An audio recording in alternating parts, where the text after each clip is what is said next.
It really, really hurts to see something like this happen. A northern Michigan community reeling from the loss of a high school junior killed in a car crash earlier this week in front of her school.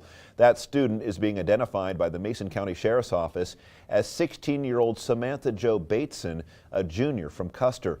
9 and 10's Jody Meeson spoke to the Mason County Eastern School Superintendent, where Bateson attended, to learn more on how the district is supporting their students and staff in the wake of this tragedy. We're a small school, small community, and so it shakes everybody to the core.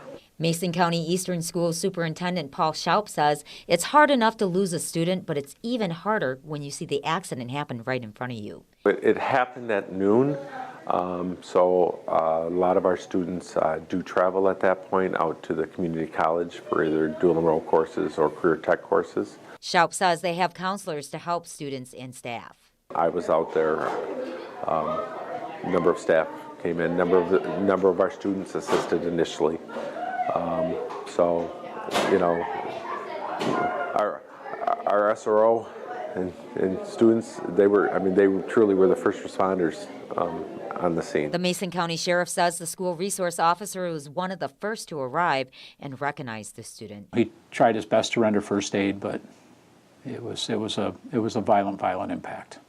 It's been very hard on not only Jake, but our other school resource officers who responded to the scene as well that day. Sheriff Kim Cole says it can be challenging emotionally to be a first responder, especially in small communities. So many of our firefighters and our police officers, they know the peoples whose homes they're going to, and it's tough, you know. You had the fire chief in Custer. His daughter attends the same school as this young lady. Custer Township Fire in Jaws was one of many who helped assist the sheriff's office with the accident.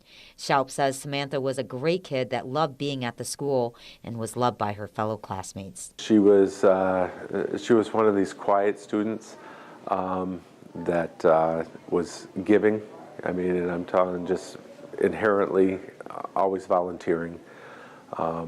Always willing to help out, never said no, always offering.